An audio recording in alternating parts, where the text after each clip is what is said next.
जय भाई दूज की मेरे YouTube चैनल में एक बार से फिर आप लोग को स्वागत है।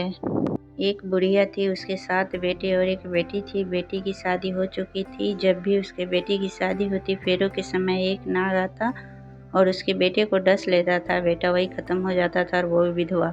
इस तरह उसके 6 बेटे मर गए। 7वें की शादी होनी बाकी थी। इस तरह अपने बेटों के मर जाने के दुख से बुढ़िया रो रो के अंधी हो गई थी। भाई दूज आने को हुई तो भाई ने कहा कि मैं बहन से तिलक कराने जाऊंगा। माँ ने कहा ठीक है। उधर जब बहन को पता चला कि उसका भाई आ रहा है तो वो खुशी से पागल हो रही थी और पड़ोसन के पास गई और पूछने लगी कि जब बहुत प्यारा भाई घर आए तो क्या बनाना चाहिए। पड़ोसन उसकी खुशी को देखकर जल भून गए और कह दिया कि दूध से रसोई ले, घी में चावल पका। बहन ने ऐसा ही किया। उधर भाई जब बहन के घर जा रहा था तो उसे रास्ते में एक सांप मिला और उसने डसने को कहा। भाई बोला तुम मुझे क्यों डस रहे हो। सांप बोला मैं तुम्हारा काल हूँ और मुझे तुमको डसना है। भाई बोला मेरी बहन मेरा इंतजार कर रही है, मैं तिलक करा के वापस लौटूंगा, तब तुम मुझे डस लेना। सांप ने कहा भला आज तक कोई अपनी मौत के लिए लौट के आया है जो तुम आओगे। भाई ने कहा अगर तुझे यकीन नहीं आ रहा तो तू मेरे झोले में बैठ जा, जब मैं अपनी बहन के तिलक कर लूँ तब तू मुझे डस लेना। सांप ने ऐसा ही किया। भाई बहन के घर पहुंचा। दोनों बड़े खुश हुए। भाई बोला बहन जल्दी से खाना दे, बड़ी भूख लगी है। बहन क्या करे, ना तो दूध की रसोई सूखे ना ही घी में चावल पके। भाई ने कहा पूछा बहन इतनी देर क्यों लग रही है, तू क्या पका रही है। तब बहन ने बताया ऐसे ऐसे किया है। भाई बोला पगली कहीं घी में भी चावल पके है या दूध से कोई रसोई लिपे है। गोबर से रसोई लिप दूध में चावल पका। बहन ने ऐसा ही किया। खाना खा के भाई को बहुत जोर नींद आने लगी। इतने में बहन के बच्चे आ गए। बोले मामा मामा हमारे लिए क्या लाए हो। भाई बोला मैं तो कुछ नहीं लाया। बच्चों ने वो झोला ले लिया जिसमें सांप था। जैसे ही उसे खोला उसमें से धीरे हीरे का हार निकला। बहन ने कहा भैया यह मेरे लिए लाए हो, इतना सुंदर हार। भाई बोला बहन तुझे पसंद है तो तू ले ले, मुझे हार का क्या करना। अगले दिन भाई बोला अब मुझे जाना है, मेरे लिए खाना रख दे। बहन ने उसके लिए लड्डू बना के एक डिब्बे में रख दिया और भाई को दे दिया। भाई दूर जाकर थक कर एक पेड़ के नीचे सो गया। उधर बहन के जब बच्चों को जब भूख लगी तो माँ से कहा कि खाना दे दो। माँ ने कहा अभी बनने में देर है। तो बच्चे बोले कि मामा को जो रखा है वही दे दो। तो वह बोली कि लड्डू बनाने के लिए बाजरा पीसा था वही बचा पड़ा है, चक्की में जाकर खा लो। बच्चों ने देखा कि चक्की में तो सांप की हड्डियां पड़ी। यही बात माँ को जाकर बताई तो माँ बावड़ी होकर भाई के पीछे भागी। रास्ते भर लोगों से पूछती चली कि मेरा गैल बटोई देखा, किसी ने मेरा बावड़ा सा भाई देखा। तब तो एक ने बताया कि कोई लेटा हुआ है पेड़ के नीचे, देख ले वही तो तुम्हारा भाई नहीं है। भागी भागी पेड़ के नीचे पहुंची।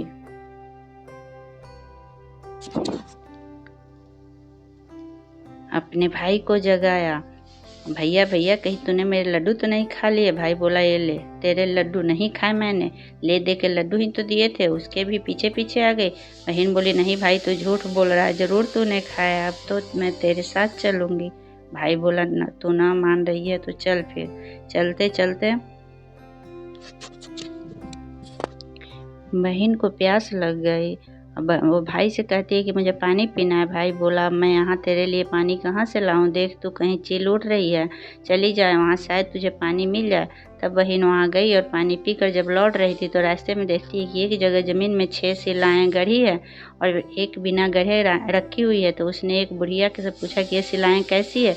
उस बुढ़िया ने बताया कि एक बुढ़िया है, उसके 7 बेटे थे, 6 बेटे तो शादी के मंडप में ही मर चुके हैं, तो उनके नाम की ये सिलाएँ जमीन में गड़ी है। अभी 7वें की शादी होने बाकी है। जब उसकी शादी होगी तो वह भी मंडप में ही मर जाएगा। तब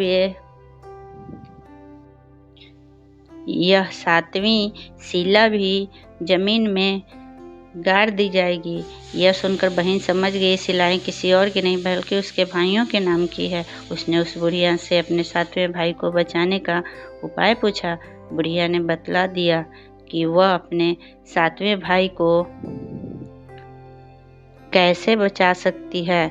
सब जानकर वह वहाँ से अपने बाल खोले करके पागलों की तरह अपने भाई को गालियां देती हुई चल पड़ी। भाई के पास आकर बोलने लगी, तू तो जलेगा, कुटेगा, मरेगा। भाई उसके ऐसे व्यवहार को देखकर चौंक गया, पर उसे कुछ समझ नहीं आया। इसी तरह दोनों भाई बहन माँ के घर पहुँच गए। थोड़े समय के बाद भाई के लिए सगाई आने लगी। उसकी शादी तय हो गई। जब भाई को सहारा पहनने लगा तो वह बोली, इसको क्यों सहारा बंधेगा? सहारा तो मैं पहनूंगी, ये तो जलेगा, मरेगा। सब लोगों ने परेशान होकर सहारा बहन को दे दिया। बहन ने देखा उसमें कलंगी की जगह सांप का बच्चा था। बहन ने उसे निकाल के फेंक दिया। अब जब भाई घोड़ी चढ़ने लगा तो बहन ने फिर बोली, ये घोड़ी क्यों चढ़ेगा? तो घोड़ी पर तो मैं बैठूंगी, ये जलेगा, मरेगा, इसकी लाश को चिल कौवे खाएंगे। सब लोग बहुत परेशान, सब ने उसे घोड़ी पर भी चढ़ने दिया। अब जब बारात चलने को हुई तब बहन बोली, ये क्यों दरवाजे से जाएगा? ये तो पीछे की ओर से जाएगा। दरवाजे से तो मैं निकलूंगी। जब वह दरवाजे के नीचे से जा रही थी तो दरवाजा अचानक गिरने लगा। बहन ने एक ईंट उठाकर अपनी चुनरी में रख ली। दरवाजा वहीं की वहीं रुक गया। सब लोगों को बड़ा अचंभा हुआ। रास्ते में एक जगह बारात रुकी तो भाई को पीपल के पेड़ के नीचे खड़ा कर दिया। बहन कहने लगी, ये क्यों छांव में होगा? ये तो धूप में खड़ा होगा, छांव में तो मैं खड़ी होंगी। जैसे ही वह पेड़ के नीचे खड़ी हुई, पेड़ गिरने लगा। बहन ने एक पत्ता तोड़कर अपनी चुनरी में रख लिया, पेड़ वहीं रुक गया। अब तो सबको विश्वास हो गया कि ये बावली कोई जादू टोना सीख कर आई है, जो बार बार अपने भाई की रक्षा कर रही है। ये ऐसे करते करते फेरों का समय आ गया। जब दुल्हन आई तो उसने दुल्हन के कान में कहा कि ले, अब तू अपने पति को बचा। अब तक मैंने तो तुम्हारे पति को बचा लिया, अब तू ही अपने पति को और साथ ही अपने मरे हुए जेठों को बचा सकती है। फेरों के समय एक नाग आया। वो जो जैसे ही दूल्हे को डसने हुआ, दुल्हन ने उसे एक डब्बा में भर के प्लेट से बंद कर दिया। थोड़ी देर बाद नागिन लहर लहर करती आई। दुल्हन से बोली, तू मेरा पति छोड़। दुल्हन बोली, पहले तू मेरा पति छोड़। नागिन ने कहा, ठीक है, मैंने तेरा पति छोड़ा। दुल्हन, ऐसे नहीं, पहले 3 बार बोल। नागिन ने 3 बार बोला। फिर बोली कि अब मेरे पति को छोड़। दुल्हन बोली, एक मेरे पति से क्या होगा? हंसने बोलने के लिए जेठ भी चाहिए, एक जेठ भी छोड़। नागिन ने जेठ के भी प्राण दे दिए। फिर दुल्हन ने बोला, एक जेठ से क्या होगा? मेरा दूसरा जेठ भी छोड़। वो विदेश चला गया तो तीसरा जेठ भी छोड़। इस तरह एक एक करके दुल्हन ने अपने 6 जेठ जीवित कर लिए। उधर रो रो के बुढ़िया का बुरा हाल था। अब वो 7वां मेरा बेटा भी बाकी बेटों की तरह मर जाएगा। गांव वालों ने उसे बताया कि उसके 7 बेटा और बहुएं आ रही है। तो बुढ़िया बोली, अगर यह बात सच हो तो मेरी आंखों की रोशनी वापस आ जाए, मेरे सीने से दूध की धार बहने लगे। ऐसा ही हुआ। अपने सारे बेटे बहुओं को देखकर बुढ़िया बहुत खुश हुई। बोली, यह सब तो मेरी बावली का किया है। कहाँ है मेरी बेटी? सब बहन को ढूंढने लगे। देखा तो भूसे की कोठरी में सो रही थी। जब उसे पता चला कि उसका भाई सही सलामत घर आ गया है तो वो खुश हुई और उसके पीछे अपने घर चलने को तैयार हुई। उसके पीछे पीछे सारी लक्ष्मी भी जाने लगी। बुढ़िया ने कहा, बेटी पीछे मुड़ के देख, तू सारी लक्ष्मी ले जाएगी तो तेरे भाई का क्या खाएंगे?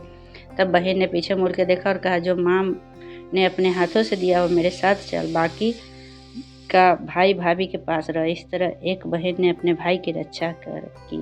बोले, जय भाई दूज की।